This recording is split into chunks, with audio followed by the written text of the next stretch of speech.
All right, I'm going to highlight myself. Welcome everyone to Women's National Book Association Native American Heritage Month Poetry Reading in celebration of A Light to Do Shall Work by Georgiana Valois Sanchez. And we have some special guests today, Linda Hogan and Deborah A. Miranda. Before we begin, I just wanted to say a few words about Women's National Book Association and what we do. Women's National Book Association promotes books and women in the world of words. In New York City on October 29th, 1917, a few days after a large women's suffragette movement march, on Fifth Avenue, a group of female booksellers met for the first time. They were excluded from joining all male booksellers organizations. And so they banded together and formed the Women's National Book Association. So we're over 100 years old. And our local chapter was founded in 1967, founded by Effie Lee Morris. And she was a pioneering Black librarian. She originally was a member in New York. She moved to the West Coast and founded our chapter here in the Bay Area. Among her many accomplishments is that she became the first female chairperson of the Library of Congress and was the president of National Braille Association for 2 terms. She was dedicated to literacy for children as well as children in underserved communities and those who learn differently. I want to highlight one of our programs, which is Authentic Voices, and that's a new program for us. Well, it's in its 3rd year now, or 3rd fellowship. It's a fellowship for women. They don't have to be members, and it is to promote marginalized voices. So it's all BIPOC women who would like to gain experience in writing and publishing. And that is now open, and it's open for submissions. If you know of anyone who would like to apply for this fellowship, it is a paid fellowship and you get a lot of support. It's about 4 months long. I'm going to drop the link in the chat because I know we want to get to the poets, and you can read about it in our link. I'm going to turn the program over to one of our longtime members, Lucille Lang Day. Katapatush, Elise, that's thank you in the Wampanoag language. And to everyone here, I'll say Wuni Kisuk Katapatanamu. That's good afternoon. Thank you. And I thank you all for being here. And in case you're on the East Coast, I'll add Wuni Wanak Katapatanamu, and that's good evening. I thank you for being here. Mm-hmm. And this is my new and improved usage of the Wampanoag language. I went to Massachusetts for a reading last month, and I got a little bit of tutoring in the Wampanoag language. And so now I know I'm supposed to say Katapatush to Elise for hosting this event, but I say Katapatanamu to the Women's National Book Association because I'm addressing a group rather than an individual. So I am grateful to everyone. Before turning to poetry, I want to offer a land acknowledgement. I'm speaking today from Oakland, California, on land where the Chochenyo Ohlone people and their ancestors lived for more than 10,000 years before the arrival of Europeans. The poets reading are located in other places. Georgiana Valois Sanchez is in Long Beach, California, traditional Chumash territory. Linda Hogan is in Colorado, and Deborah A. Miranda is in Oregon. Also, the people in the audience are in many different places. But wherever you are in North America, we are in the traditional territory of a Native nation that provided stewardship to this land long before Europeans ever set foot here. And I think it's always important to remember that. I wrote a poem called Names of the States that acknowledges it, and I'll just read the last three lines of that poem. And yes, every part of this land is Indian country, from forest to desert, mountain to prairie, Manhattan to Yosemite, Tallahassee to Seattle, all the rivers, fields, hills, and canyons between the two shining seas. So here we are in Indian country, and we are celebrating Native American Heritage Month and the publication of Georgiana Valois Sanchez's poetry collection, A Light to Do Shall Work By, here it is, by my press, Scarlett Tanager Books. I first published Georgiana's poetry rather, in this anthology. I co-edited Red Indian Road West. I co-edited this anthology with Lakota poet Kurt Schweigman. And I met Georgiana in 2018 when we read from Red Indian Road West in Southern California at the California Native Plant Society and also at Sherman Indian High School in Riverside. And I was thrilled when she later got in touch with me in hopes that I might be interested in publishing her book. And yes, I was. And I feel fortunate to be the publisher of A Light to Do Shall Work By. It's a beautiful and profound collection of poems in which Georgiana honors and celebrates her heritage. And I will put a link to that, to information about her book and also to Red Indian Road West in the chat.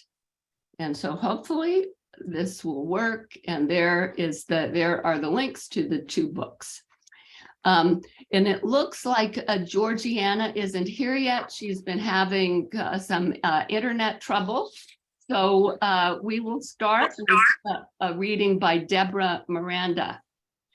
Deborah is an enrolled member of the Ohlone, Costanoan, Esselen Nation of the Greater Monterey Bay Area in California with Santa Ynez Chumash ancestry.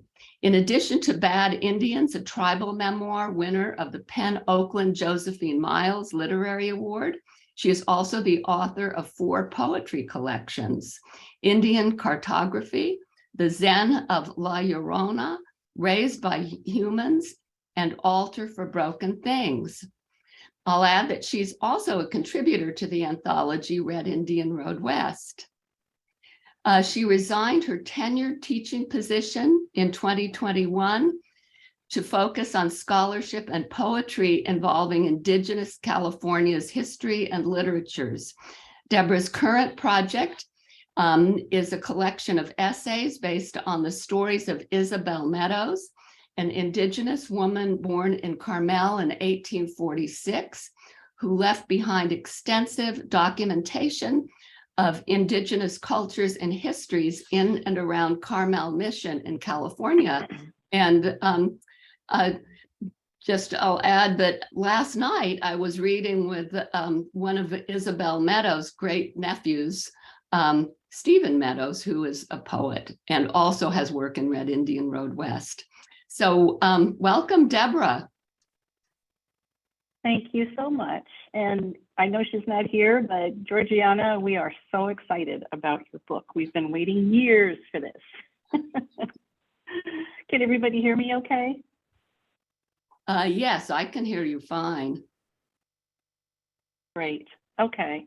So in honor of this being about women's ability to join in the publication business, I thought I'd read some poems from Bad Indians that are about Indian women who overcame odds and often didn't get to tell their story. The first one is called Ularia's Curse. This is a story from Isabel Meadows that she told to ethnologist Stacey Harrington. And one of the notes that Isabel wrote down, or that Harrington wrote down from Isabel, was this one. And in Spanish, it says, "Pero la maldición de la Ularia cayó en la familia de los Sargents." And what that means is, but the curse of Ilaria fell upon the Sargent family. And this is the story. Isabel says, "It was Ularia's curse that killed Sargent. The American ran Estefana and her children off the land at Rancho El Potrero, the same land awarded to Estefana's parents, Fructuoso Cholón and Eugenia Maria Yunes, by the Mexican governor Alvarado after the mission was shut down. The very land where Echilat, the village of Fructuoso's mother, his maternal grandparents, and his great-grandmother, had existed long before the mission was a gleam in Padre Serra's eye. The American told Estefana, "Those signatures are no good anymore. Indians can't own land." Estefana and the other displaced Indians she had taken into her home carried their few belongings to the banks of the Carmelo River. They camped there a few days, paralyzed by grief and anger, wept themselves hollow with frustration. And then, Isabel says, they dispersed. 10 years later, Sargent fell into the Carmelo River while herding his cattle across during a storm. He became ill, and a few days later, he died. Isabel says what happened was Eulalia had cursed Sargent that day 10 years before, sitting there on the banks of the river, her worn skirts heavy and wet with rain and mud, her hair burnt short in mourning. She didn't have much left to work with, no bundles of mugwort, no roots, no cocoon rattle, not even a clapper stick. She was just an old Indian woman, beaten by soldiers, chastised by priests. Her last grown child hung from the big oak as a horse thief by the Americans. She was cast off, discarded. She wanted to abandon her old woman's body, even if the Spaniards had killed all the two-spirited Hoyas and left not one to carry her past the dangerous male and female gods that guarded the path to the ancestors. But out of habit, Eulalia leaned down, her spine crackling with age, and scooped a handful of Carmel's clear water in her palm, brought it to her lips, drank it down. She tasted the cold roots of mountains off to the north. She felt the sharp grit of river sand in her worn molars, sparkle of a stray flake of gold, scales of a little fish on her tongue. And Eulalia remembered the river would be here long after she was gone. Will you miss us, river? She wondered. Will you miss our feet on your riverbed, our twined fishing nets combing your waters, our sacrifice of the first salmon every year? Isabel says the river must have said yes, because where else would Eulalia have gotten this idea? She reached down, plucked a smooth, round stone from beneath the water, spoke to it in the old language. She gathered salt from the estuary to the west, a gritty sand mixed with ocean and freshwater spirits. She added charcoal from that last fire built on the river's banks by the refugees, great oaks reduced to ashes. She smudged the curse in the scent of toasted chia seeds made for the journey away, the scorched redbud of the basket that held them. Eulalia made that curse of mud, the decomposing body of our mother, black and thick enough to trip even a strong stock horse. She made that curse from slick water weeds that can tangle a man's legs, pull him down beneath the surface. She made that curse out of a rainstorm's rage, conjured waves 10 years hence into heavy walls that would fall like the stones of a church in an earthquake. The Americans say Eulalia cursed the river, but Isabel says, no, Eulalia wouldn't do that. Isabel says Eulalia gave the river the idea to curse Sargent. But rivers tell time differently than people, and so it took 10 years before the river finished what Eulalia had begun. Eulalia was long since dust on the day the river took Sargent, took his life from him like that, drank him down, and cleansed itself of his greed. Isabel says, wherever they are, she's sure Eulalia's bones are laughing. And this poem is called Jacinta's Medicine. Jacinta Gonzalez was one of my ancestors. She worked in Monterey at a restaurant that author Robert Louis Stevenson frequented. He wasn't famous yet, He was just there chasing after a married woman that he was in love with. So Jacinta was called in to nurse him one of his really severe illnesses in 1879. He also recorded gambling songs and a coyote myth for Alfred Kroeber in 1902. He passed away in the influenza epidemic of 1917. This is a poem that is in the form of a villanelle. So it's repeating the same words That might be your. at the end of lines. Can somebody unmute, please? Thanks. Okay, Jacinta's medicine.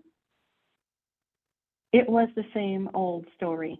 Witless white man gets lost, plants himself face first in the Carmel Hills, dreamy head translating scent of oak into black words. But mean spirits hunt the soft breath of lonely men like that. Take what's left. They pierce the body like knives, leave a man swollen with poisonous stories.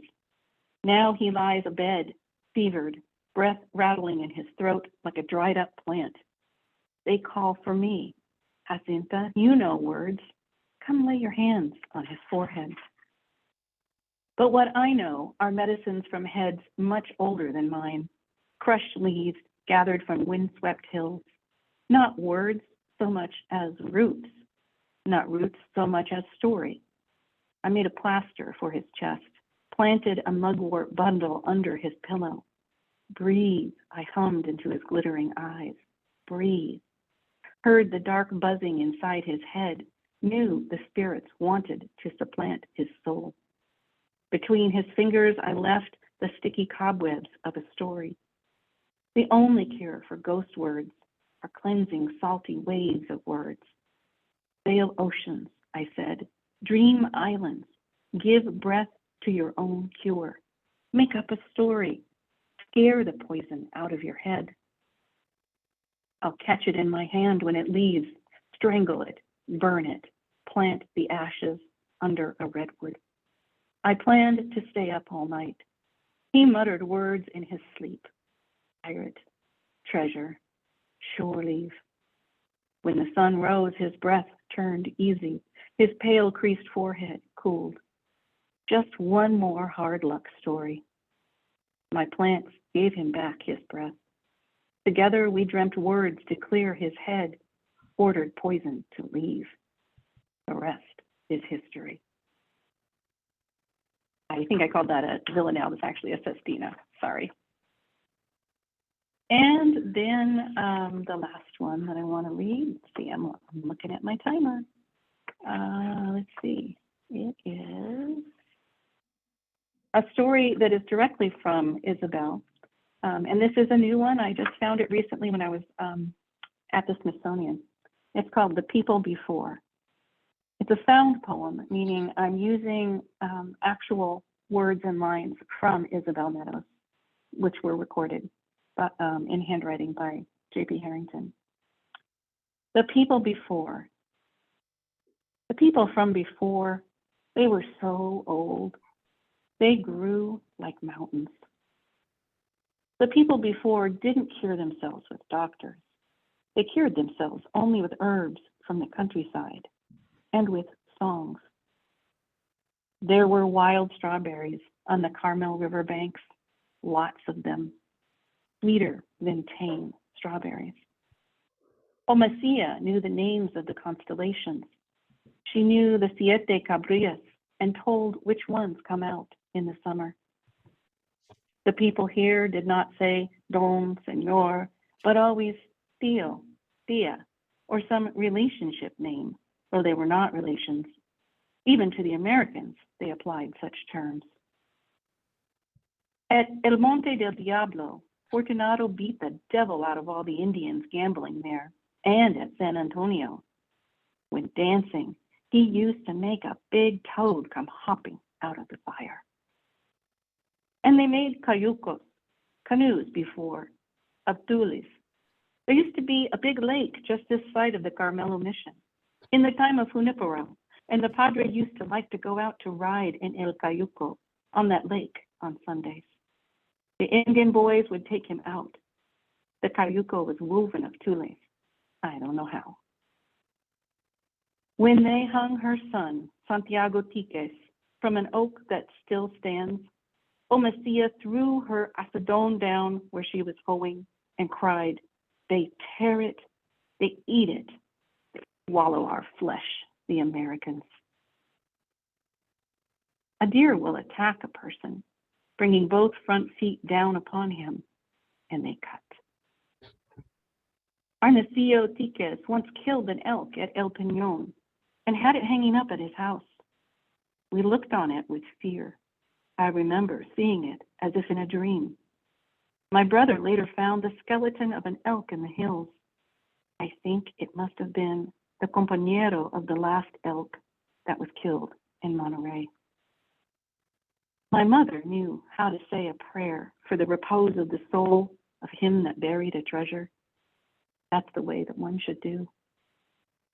My mother told me that the Indians, when they went out to work, took a little stick, and when the shadow of it was very straight, it was midday, and they ate where they were, in the potrero. Ignacia Cornelio, my grandmother, was the one that cooked pozole at the mission, carried their lonche of trigo, maíz, chícharo, or gabancillo. The Indios sat on the ground, ate using clamshells as spoons. If I had known how to write, I would have written up the life of those Indians.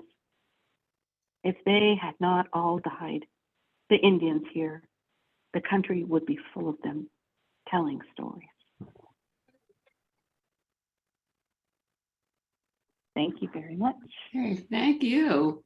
Those are beautiful and important stories.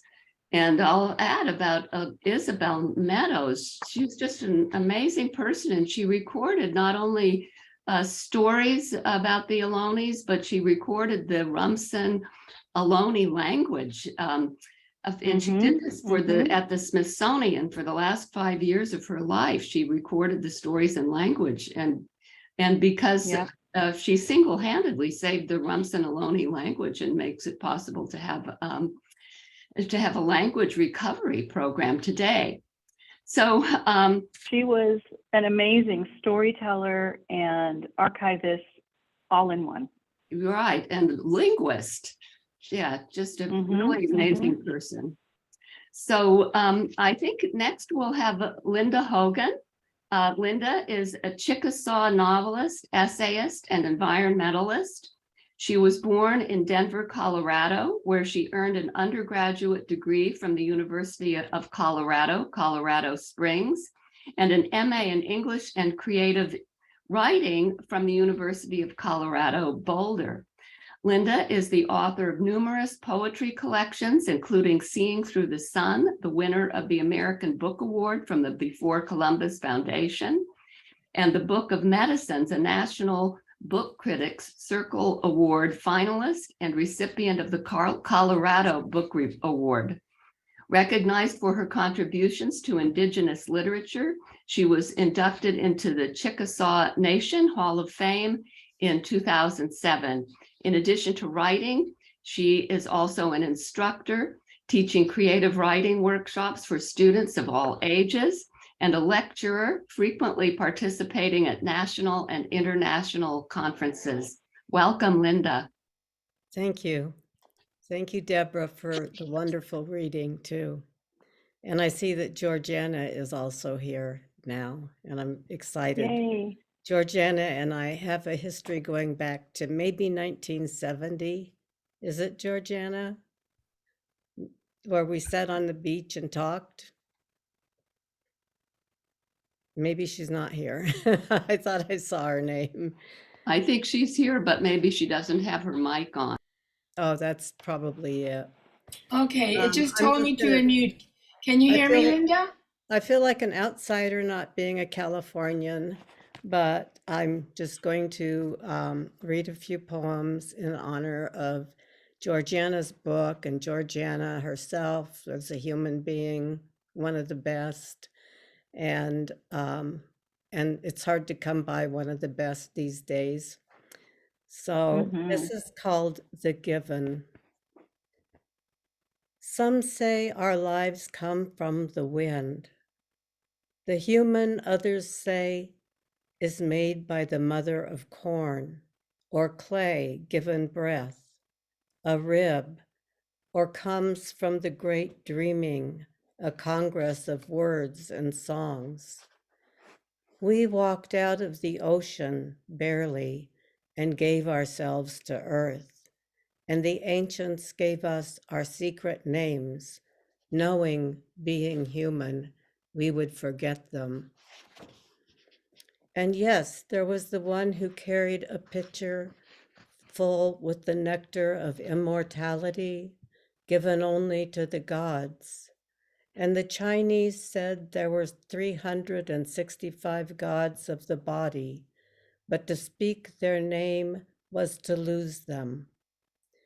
I think of this, watching those who were walking today into the river in garments of white, offering themselves, their names to save their souls. Every day I ask myself, what is a human? The present is so bare and tender, like the garments of the newly saved. I can see through.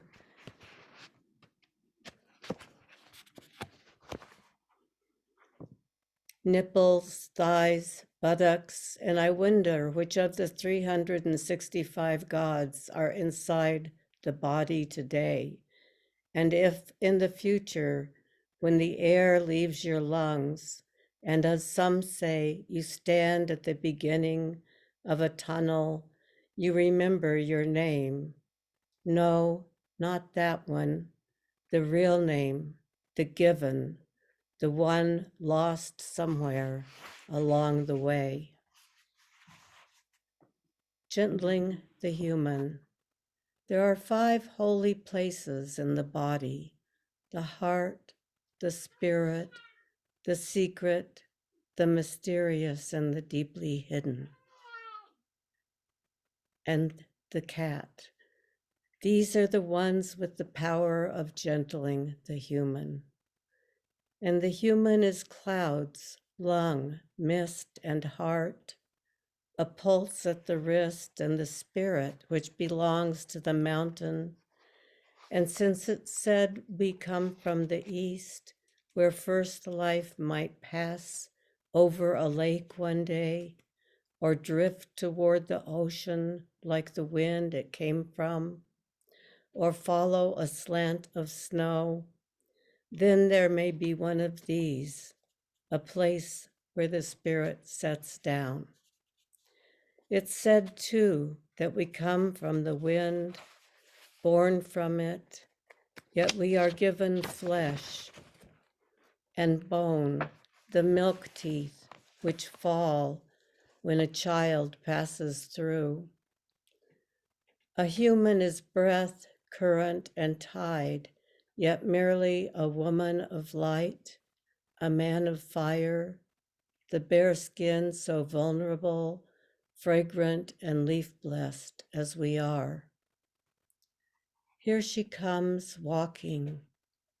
Here he is, as if undressed from the body, as if from the abyss, as if the abyss were beautiful and nothing there could hold you down. This is the time when your spirit has no need for teeth, and in the time it takes pollen to light, the wild world tames us. Oh, it is so soft and full, the human now. And suddenly you are in the clearing. To the east is the mountain and sweet, sweet rain.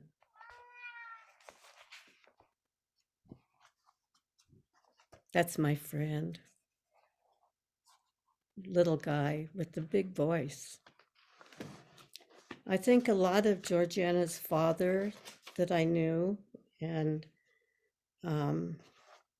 his words, the light is the light to do shall work by. Those were her father's words, and they are beautiful.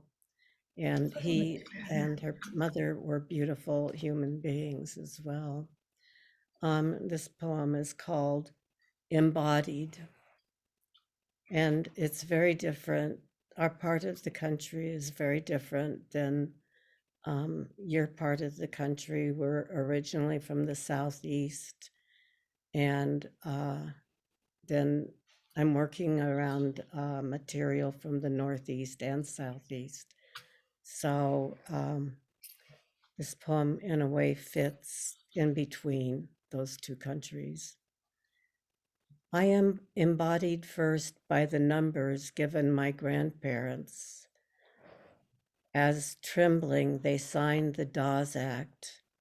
Outside, under the moving night sky, I wonder what it is to be made of this continent from the beginning. I came from the salt and water of those before me, before the creation of zero. And then those numbers given my grandparents by the Americans, and the names that belong to others, the past we have not forgotten. They said you only pass on the people's story by telling it. You keep it by giving it away. So I do. For children of this land, yesterday is close as today. It's why I know this forest south of here. Hickory cream and seeds for trade. I labor daily here with the other descendants of the pyramid builders of this continent, pyramids greater than those of Egypt and unknown to most America, some already destroyed by the bulldozers. I am one of the Indian horse people, alive since the last standing treaty. We are not yet the end of this line. I am not yet the end of their plans, and still the standing equines hiding in the rich forests, swimming our rivers, all so alive they breathe for us, and too share the love embodied this way, water and blood, knowledge passing between. Once I was told you become what you think, so I think the gone animals back, the ivory-billed woodpecker, the river of sharp teeth, swimming black turtles, shining, all that fell from this life I name whole. Our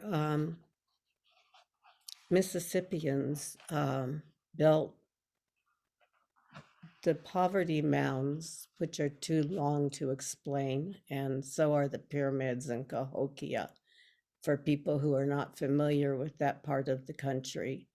But the poverty mounds were built before 1600 BC, and it takes an airplane to see that it's in the shape of an eagle, and that they were built for, they don't know exactly what, but they think performances. There was no trade going on there, so they think the only thing exchanged was knowledge and the new intelligence that people could share with each other every time they gathered together. And they came from all the different parts of the country to that area, and also from Cahokia, from all of the different parts of the country, including the far north, Canada. This last one is called The Current Veins of History.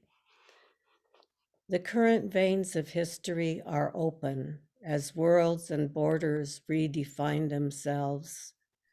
We wish for some new seed of vision so the world may grow, if only for a moment, silent, wordless, and fresh, as a bare room with windows open.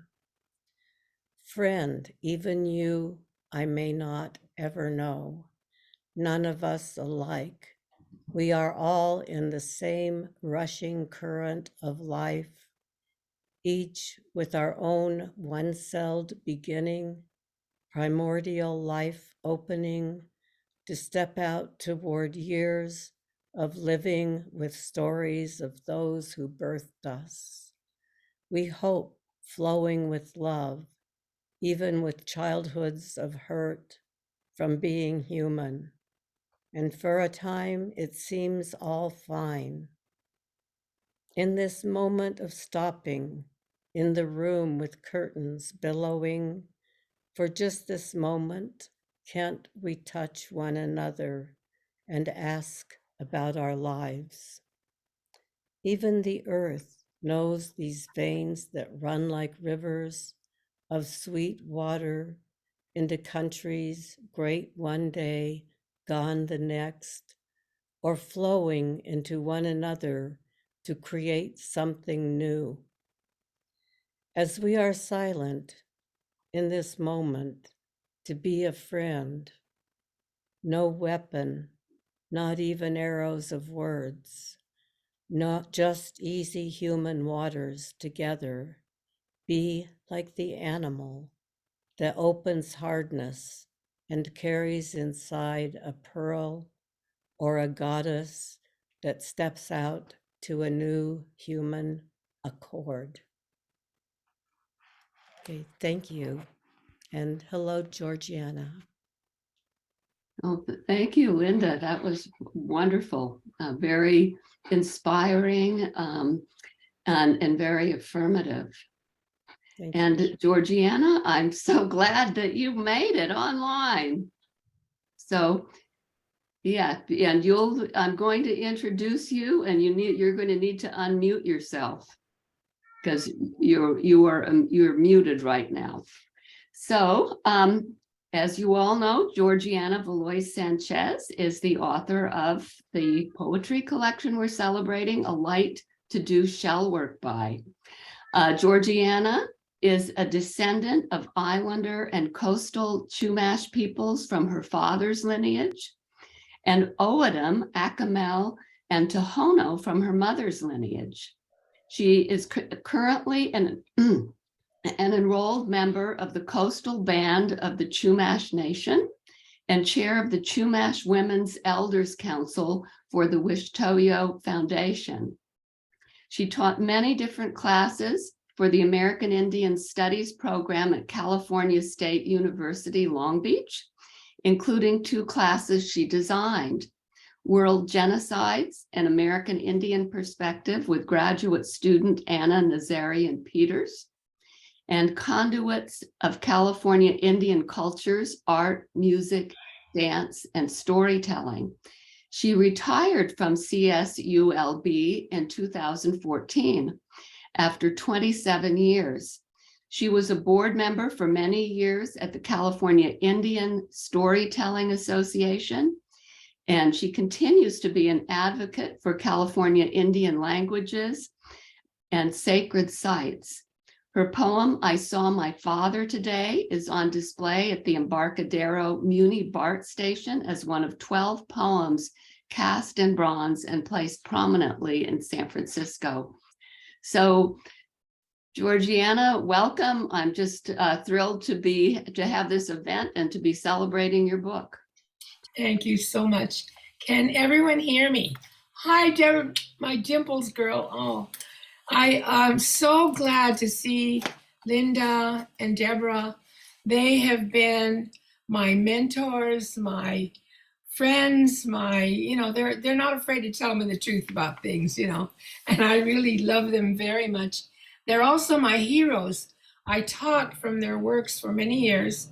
Linda, for the longest time, all of her novels were part of my class. And Deborah, I only got to do Bad Indians for 2 semesters before they booted me out. Okay, so but I want to tell you, it deeply moved, especially my American Indian students. And I want to thank you for that. And of course, Linda's work over the years. Mean Spirit was one of the favorites, and I'd have to keep bringing it back every other semester or so. So thank you so much to both of you for inspiring me and for being a part of my classes all those 27 years. Now, what I did in this book is I used prose poems to separate the three sections. The first section focuses mostly on my father. The second section, the Inland Sea, focuses on my mother. And Petroglyphs, the section, focuses on just everything. And so I've got one from each section, and I timed them. I actually got to do a couple of extras. I said, "Oh, that's good. I've got more time, you know." But you've all been doing such beautiful readings and speaking. Lucy, my guide, my inspiration, my wisdom keeper, well, the one who keeps me in line. I mean, she's the best. So I'm grateful for this chance. I've read some of these poems in public, some I have never read in public. And what I realized is that this collection of poetry is really a memoir in poems, because it's about my mother, my father, growing up, all those kinds of things. And, you know, it's those simple things. And I think it was Linda and both Deborah who told me it is those day-to-day things that have happened in our lives that give meaning to our lives, that give us a different understanding and consciousness. And I'm so grateful to my mother and father who I dedicate this book to. My first collection in prose, I don't know if you can see it, it's all in prose. And then I go into the poetry and I use free verse. I love free verse because it reminds me of music, the stops, the starts, the pauses, all of that. And my bachelor's degree was in creative writing. I don't know if it did any good, but I went ahead and did my own thing. Anyway, so the gathering is really about when we all come together once a year, and there would be an old man tending the sacred fire, and the people would be camped out under the acorn groves, and you could smell camp coffee and all of that. And then a conch shell would sound across the way, actually leading down to where the ocean was sparkling. And we would all gather to around the fire, talking and laughing. And then another conch shell would sound, and then we would be quiet, like it says here. And we entered into silence around the fire, waiting for the song that would give form to the gratitude at the center of their prayer. And I'm so grateful to my daughter, who is our contemporary songmaker, but who honors the ancestors, and her songs have that sense that the ancestors are singing the songs in her ears, and then she translates them into our Shmiwich language. So I'm going to start with a simple one, but it lets you know where the Chumash people are. It's for my dad, Chumash man. Chumash, he says, and when he says it, I think of ancient sea lion hunts and salt spray, wind swept across my face. They tell him his people are dead, terminated. It's official. U.S. rubber stamped official. Chumash terminated. Of people who died, they say. A case for anthropologists. But this old one whose face as ancient prayers come to rest. This old one knows who he is. Chumash, he says, and somewhere sea lions still gather along the California coast, and salt spray rises, rainbow mist, above the constant breaking of the waves. I'm going to cut it a little bit short. I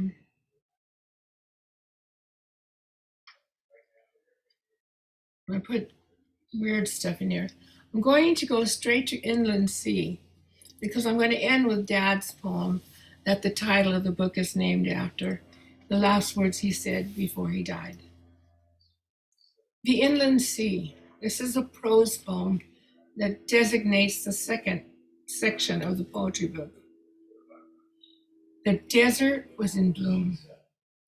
Blue verbenas and white desert primrose spread out across the sand dunes that followed the windy highway north of Indio, California.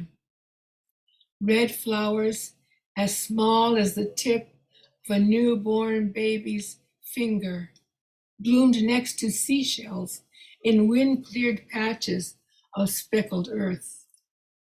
My mother and I were kneeling, marveling at the flowers and seashells, while my father stood speaking into the wind about the markings on the distant blue mountains and that traced the ancient sea, and how fish fossils had been found embedded in rock.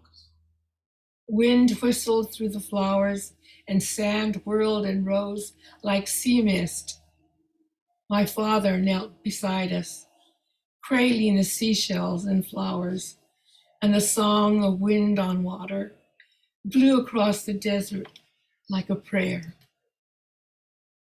And I remember that day. It blesses me still. The memory of it blesses me still. This section, I concentrate on the Autumn side. I was born in California, raised in California, was a community activist amongst our cultural community, and also all California Indian people. And so I connected more with a California Indian, but my mother brought a very special something. My mother and my grandmother was like total Indian. I used to be embarrassed of her when I was little. I'm sorry, God. I'm sorry, Creator. I know better now. She's honored in my family. And this is called Mama's Water Story. Very simple. My papago piba mama is round and brown like a clay water oya, nourishing, giving us life. Mama would tell us about the clay water oya, how it would sit beneath the shade of the Ramada, about the hot desert sun and how she would dip the gourd into the cool water to drink. Imagine, she would say, as we gathered around her long ago in that poor city kitchen. She would fill a large pan with tap water, and she would dip our bowls as gourds into the water to drink. And as we savored the water, she hinted at the taste of wet clay and told us of the water-soaked edges of the gourd dipper and how she loved to bite into the gourd despite Grandma's scolding. We drank deeply, tasting the gourd and wet clay, feeling the distant ancient land beneath our bare feet, feeling the hot sun and relentless desert beyond the shade of the Ramada, knowing that water was life. In those growing up years of strawberry Kool-Aid and ice-cold Coca-Cola, we learned to love the taste of water.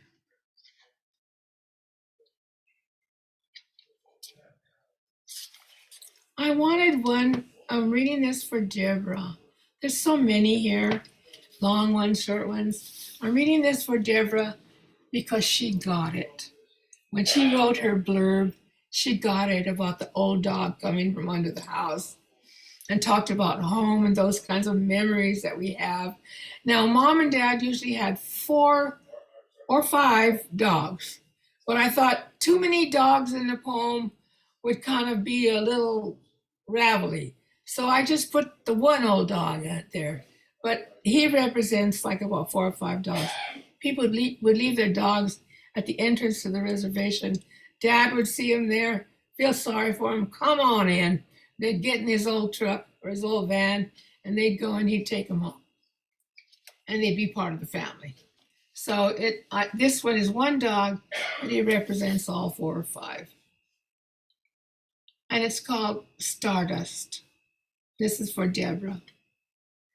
5 a.m., the reservation still, the battles of the night before, the hidden hurts that rise in dreams, drifting to some lost and fading place. My mother and father sleep silhouetted in moonlight. I paused beside their bedroom door, blessed by their breathing, before stepping outside into the dark, cool quiet. The old dog comes from under the house and stands beside me. A silver wash of sky begins low across the foothills. It is an ancient glow, I know again. Holy the silence, the still point beneath light and dawn, when moon and stars still cast soft light upon the hillside, and rocks and stones shine, become stars wedded to earth in some grand cosmic time. I stand beside the dog, our blood and bones, a spectral band of stellar matter, held in the center of the turning earth. Throw that in there. Okay, I stand beside the dog, our blood and bones, a spectral band of stellar matter, held in the center of the turning earth. Amidst a field of stones, of stars, our eyes turn toward the rising sun, the new day. I'm a storyteller, and I come from a family of storytellers. We were the last in our family ever to have a television set. And my mother finally felt sorry for us when my dad was out of town working in a construction job. She bought us one, and holy hell broke out in our house when we got that television set, because then that would mess up all the stories, all the history, all the culture, so much. And it's true, it did. It did disrupt. My heroes were blonde ladies who sang on bikes. I mean, it's like, whoa, what? So anyway, my dad was right, and our television time was timed. I'm going to finish with a light to do shell work by, and it is by the last words of my father. Very, very profound man. One of the most intelligent people I have ever met. He always read everything. He had those big stacks of yellow books, you know, those Smithsonian or whatever they were. Anyway, he had those books. He was very, very knowledgeable. He read Chariot of the Gods and believed it. You know, someday we're going to have things on the moon. But anyway, a light to do shell work by for my father, Joseph John Moreno, June 5th, 1897, and to August 15th, 1991. He lived a long life. He lived to be 94. One day, all of life catapulted into one day, one moment of sunlight, framed by blue curtains, filtering through the waiting of the grown-ups. Sunlight and the laughter of children outside, warming my father's dying. My father turns his head to acknowledge the sun. The light, he says, and the light within. It's a good light to do shell work by. The ocean sang in my father's hands. Abalone pendants shimmered rainbows from the ears of pretty girls, and shell work dotted driftwood carvings. Cowrie shells, cone shells, volute shells, red, black, white, blue, brown, green shells, the life they once held sacred, old stories etched on the lifeline of my father's palm. Trying to get that. I hold my father's hand, my own shell work words, my poet's eye noting the light, how through the bedroom door, the ears of fresh white corn piled on the kitchen table harvest the afternoon sun. How light shines through a glass of water. My mother's white hair as she leans to embrace my father. The hush of twilight, and how the sunset, like a trail of wild lupins, or the tracings on seashells, tells stories of our origin as it lights up the sky with fire. Father was the most profound thinker that I think I've ever met. He went to the equivalent, when he turned third grade, he was taken out of class to go work in the fields. His father was a sharecropper. And people don't always talk about this vast diaspora, particularly in California, all over the United States, but particularly in California, of our people whose homeland, and a lot of us were coastal people. Look at the coast now, some of the most expensive real estate in Southern California. So, so our homeland was taken away from us when the missionaries in this, we were part of Spain. We were a colony of Spain, then a Republic of Mexico.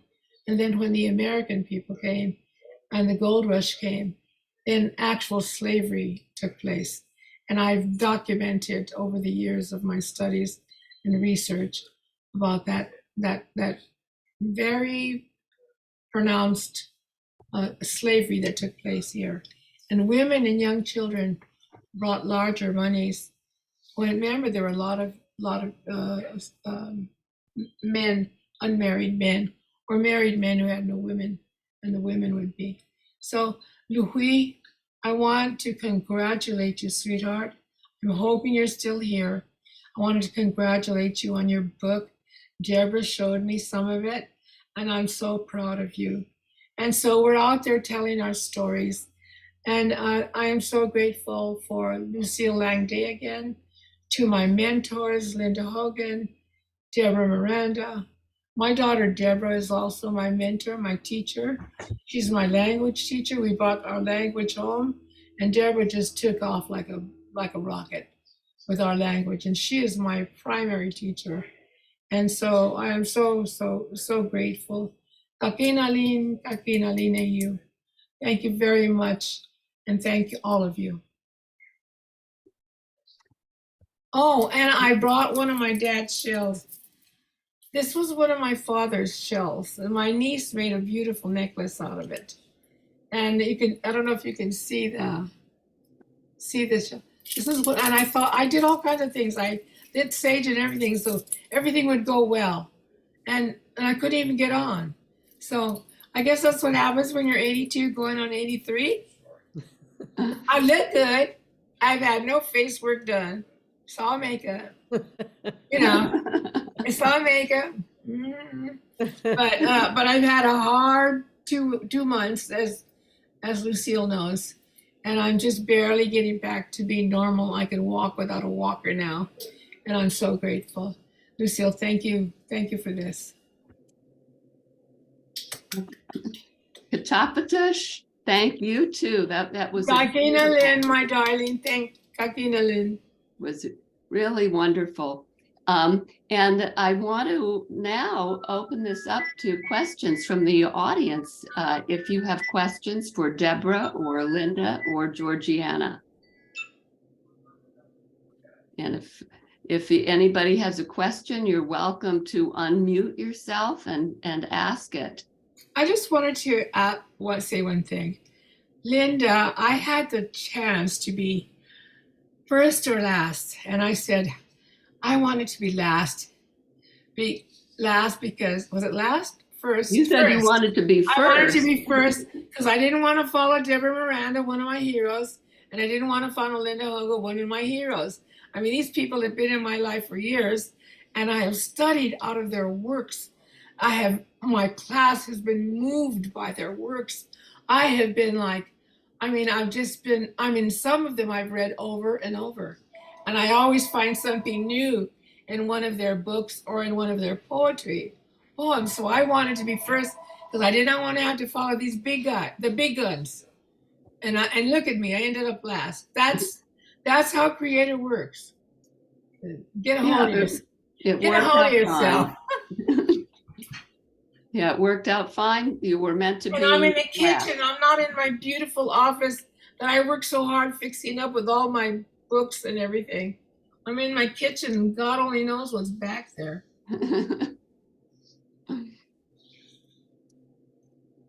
So if nobody has a question, I'll ask a question of each of the poets who read, and that is, when and how did you realize you were a poet?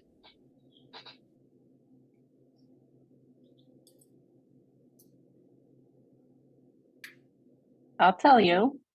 I don't think I ever asked anybody for permission. I think one day when I was 8 years old, I just started writing poetry, and I don't remember thinking to myself, wow, now I'm a poet. I just wrote. Um, and I think that writing was just a way to, stay alive.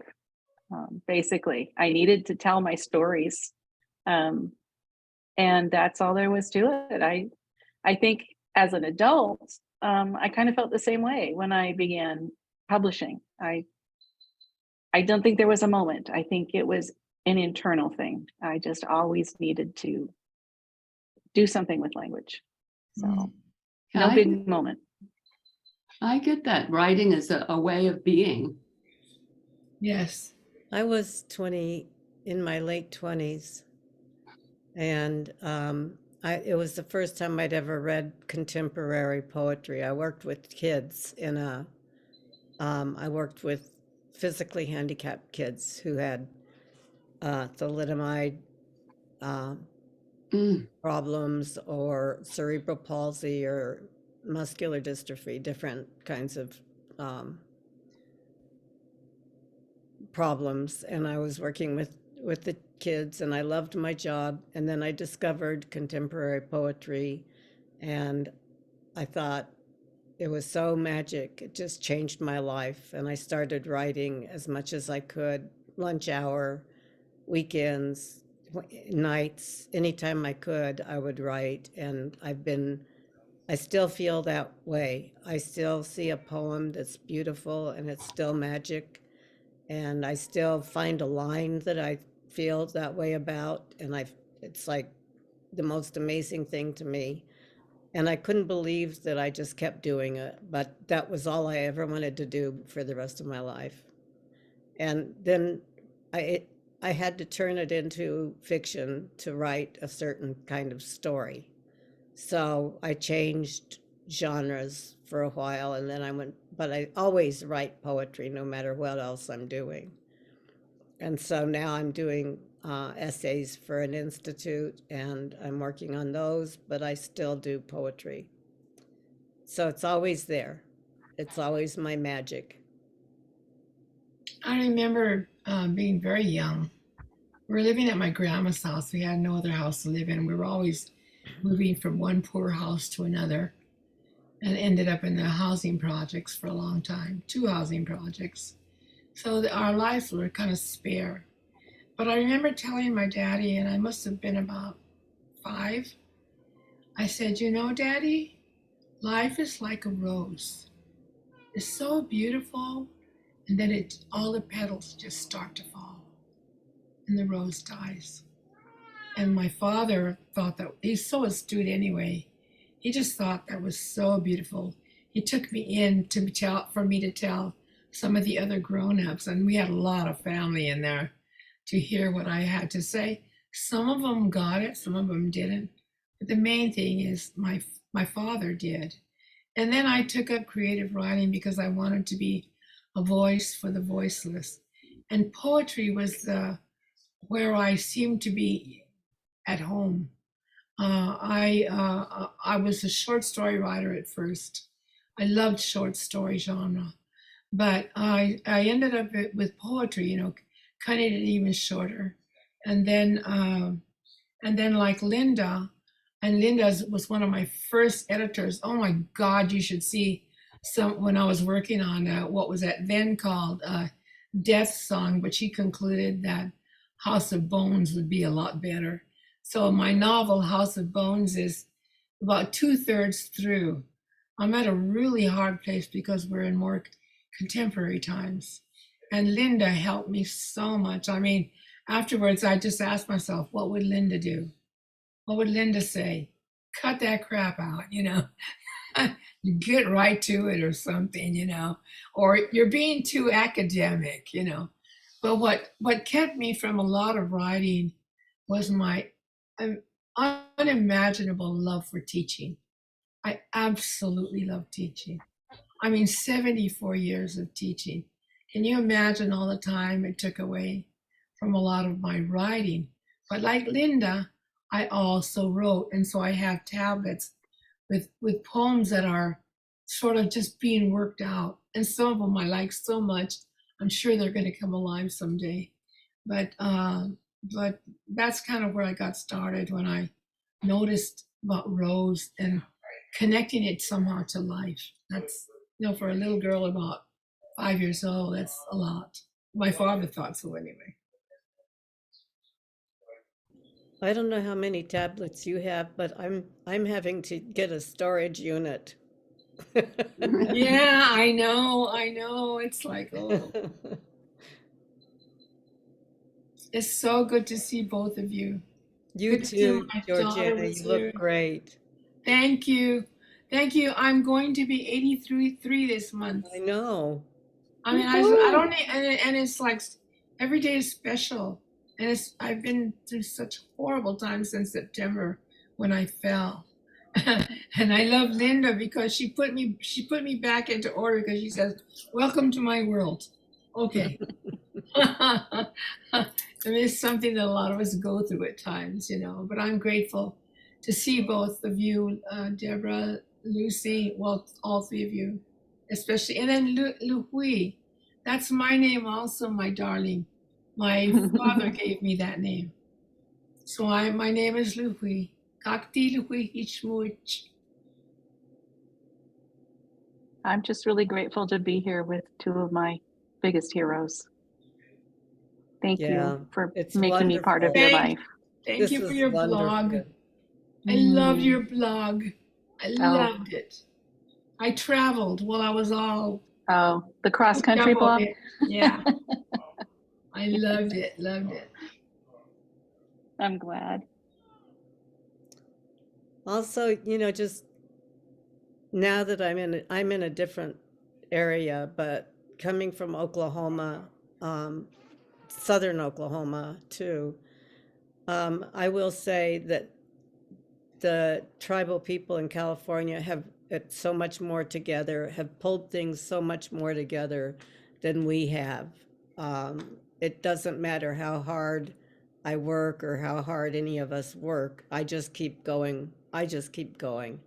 But the other people are so very conservative and not as interested in traditional ways of life or looking at the histories or mostly the tribes there have been colonized since 1550 and have so much Christian influence that it's very hard to break through it. So I just want to say about California tribes that you're doing great, and I'm really always proud to see what's happening out there. We try. You try harder. We do. Yeah. Try. I try too. We try. There's so many different groups, and then this stuff. It's like, we talk about decolonization, but one of the biggest things for me is that sort of inner power struggles that kind of go on. And yet, when one of our elders dies, we just all come together. Yeah. As best we can. Well, I say decolonization, and nobody knows what the word means yet. No, we're working on it. We're working on it. I just have a really hard time. So, I'm kind of glad to be here. I'm glad you're We're there. glad you're here. I want to go visit you. Well, I want to go visit Deborah. It sounds wonderful. Let's all visit each other. Road trip. Let's have a conference in between. You're all welcome at Riversong. I have guest rooms. Oh, wow. It looks beautiful, what you showed, the little bit you showed. Tell Margot thank you for some of the great pictures. I will. I have a question. What is Riversong? Oh, River Song is a co-housing community that my wife and I are helping to build in Eugene, Oregon. So it Wow. has a common house, and the common house has 2 guest rooms. Plus, we have a guest room in our new house there at River Song. So I got room. Plus, I may have to move there one day if I go crazy. You may have to. Yeah. Yeah. And it looks like Mira Rao has their hand raised. Do you have a question? Yes, hello, and thank you for this wonderful event. I really have enjoyed all the readings. Thank you for sharing. Hello, Elise, Juliana, Natalie. I have found my voice. My question is, when your elders told you their stories, well, it's really I have 2 questions. One is when your elders told you their stories, especially when stories are passed down to generations orally, how do you maintain the integrity of a story, of a legend, let's say? Or is it, does it get diluted or does it change over the years? And secondly, are there legends throughout, and forgive this question if it seems ignorant, it probably is. Are there legends that overarch all the tribes, and then each tribe has its own stories as well? I think I could respond to that. And Georgiana, you look like you want to. Yeah, I will after you. Well, I'm working on a project now that's called The Shared Sacred Story. And it's what we all have in common, but everyone has their own. There are over 500 tribal nations in this part of North America. That doesn't include the whole continent. And so everyone has their own stories, their own origin stories. Some of them are very similar. Some of them are together. But for the most part, we all have the same ethic and the same integrity about how we feel about the earth, the land, the people, and how the laws of our beginnings, the original laws that we were given and that have been passed down. And they're sometimes passed down as story, but not I wouldn't say legends, because they're not really legends unless they're like, how something got their black wings or whatever. But we have an overarching ethic, I would say. Yeah. Georgiana? Yeah, I agree. There are also some major differences. And a lot of it has to do with geographical things and human migrations, people who move down.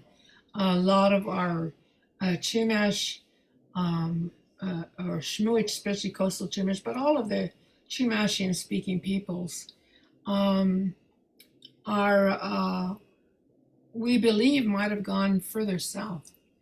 And they are what they call a language isolate. So you also go by language.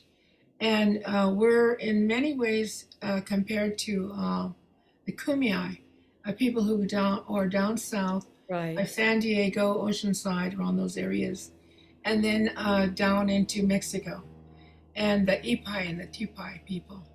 And they, so many people who've been doing studies of the language, just linguistically, can think that possibly we may at one time have been united, maybe cousin tribes, because a lot of our language, there's a lot of similarities in our language. We say haku for greetings, and they say hauka for greetings. And there's other words that they have in there that other people who know a little bit more than me know about that. And so, and I also recognize that even amongst the Korean speaking peoples who took over that middle land, separating the Kumeyaay from the Chumash people, that they also have stories of Wiyot and Chichinikchik, and different people that are in their legends that are uh, wherever you're geographically located. If you're located more in the inland by the desert, your version of that creation story is slightly different. If you are closer to the ocean, people who are closer to Pimu, the island is Catalina Island, which I believe at one time was our island. It was they their version of their creation stories is slightly different. Same as for the Luiseño and the Hashimim and the Payum Katum. I can't say their word as well as they do, but the people we know Some- usually, yeah. Some So are a they lot more than slightly different, though. Some are really different. some are very different, yeah. But we also had contact with the Maya over the Gulf of Mexico, and they have it written in the Popol Vuh that travels back and forth, and Oh, sure, the sharing of knowledge. right. But we have different creation stories, and so all of like some people come from the sky, we came from under the earth. Everyone has a different story for creation, but there are also different stories all the way through. Very So, different. Yeah. Yeah. and some then- are, and And a then- lot of some it's are similar. geographical, yeah. Yeah. Sorry, Deborah. I was just going to Deborah? say, and then there are some culture heroes like Coyote who Oh, are, yeah. very, I mean, it's geographical. Coyote is always the kind of what they call the trickster figure in the West. And, further east, it's spider or Yeah. rabbit. Right. So, but the idea of this figure who represents change and chaos and invention is still there, just a different name, a different association with animal. So some of those things I think are really common, and it's the details of a culture that can become really different. And as you've both said, definitely geography has a huge influence on a culture's stories and what they need to educate their people about, depending how to live where you live. So a lot of that is very environmentally based. Yeah, very. Ecologically as well. How to take care of the place you live. Well, Yeah. you knew the place you lived, and that got passed down. So No, the but we've old learned growth how to. forests of the southeast have the stories of those are stories that I grew up with and that lived with, in fact. So No, here in California, I think a lot of times why I think we've gotten stronger in some ways is because we work together. It's like we would work do. and fight for each other for certain things that are happening further up north or further south. We would try to be there for Warner Springs or up, and we would just try to be there for each other. And because at first it seemed like we were not that many, and now I'm starting to see, especially when Deb did our genealogy, people I was calling my cousins in Santa Barbara, they really are my cousins. It's like there are many. Hey, cousin, you really are my cousin. We're distant cousins, but we're, in that genealogy, we're connected in there.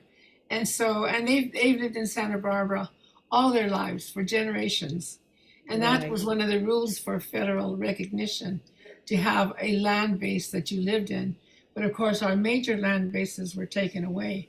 And so we didn't have the kind of land base that was required for federal recognition. But a lot of us say, who needs it? We know who we are. And we also have more freedom to do what we want to do without the government breathing down our neck, And so I kind of like where we are right now.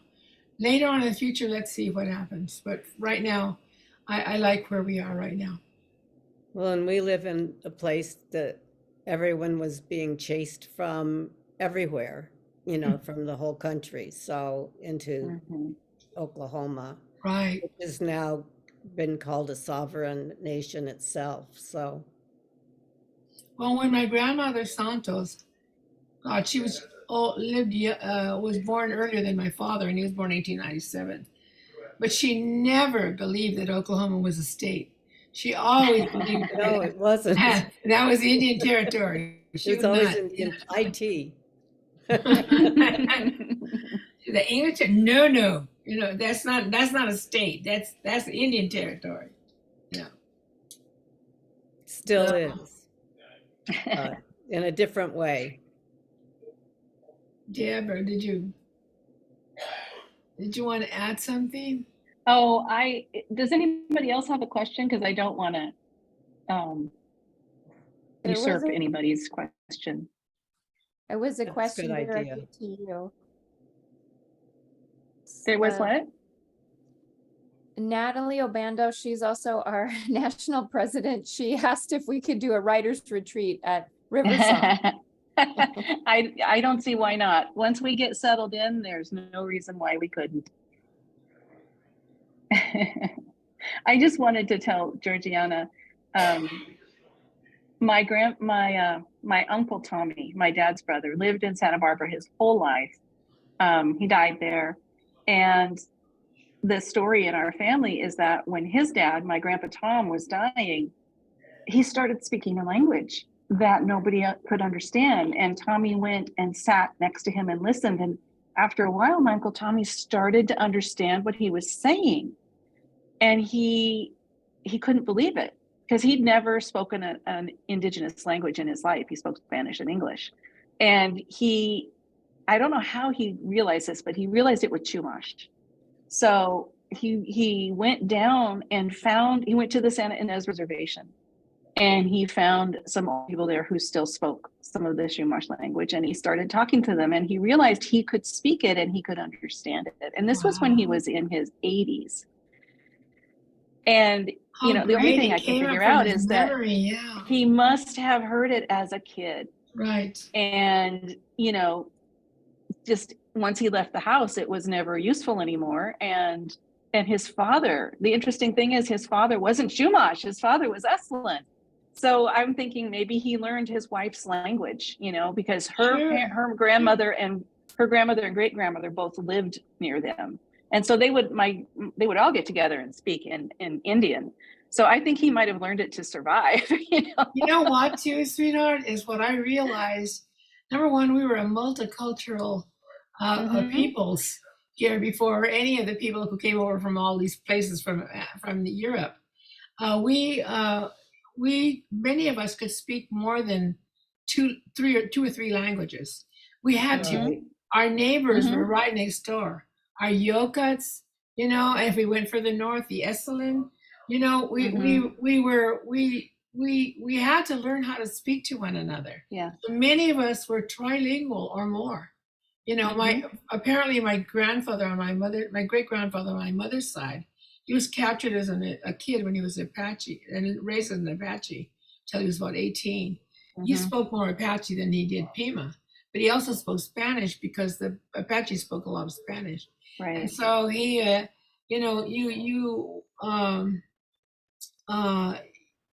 think that's how language works.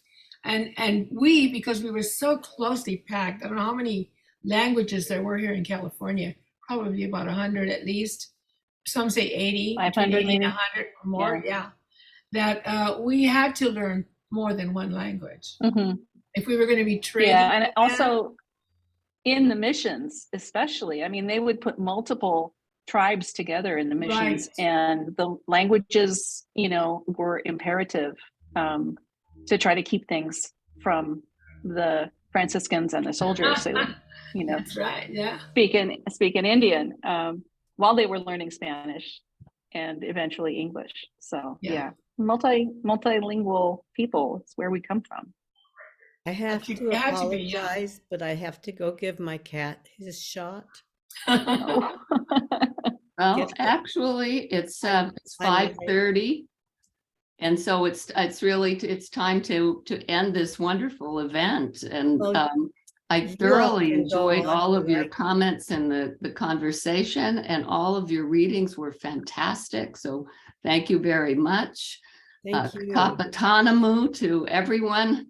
And I hope everyone will read Georgiana's book. It was wonderful following my two of my heroes, my best. I love you both so much. And we waited Thank a you. long You time too. for these Everything. books. We did wait. Yes. We're very happy. Thank you, Georgiana, Thank for you, I'm finishing going to your go book. and I'll let the rest of you continue. Thank you. We're Yes. finishing. I got to go too. I'll The finish library is that going to And I novel, have close. to go too. So Pish Kanash, I'll see you in the future. Kakinalin.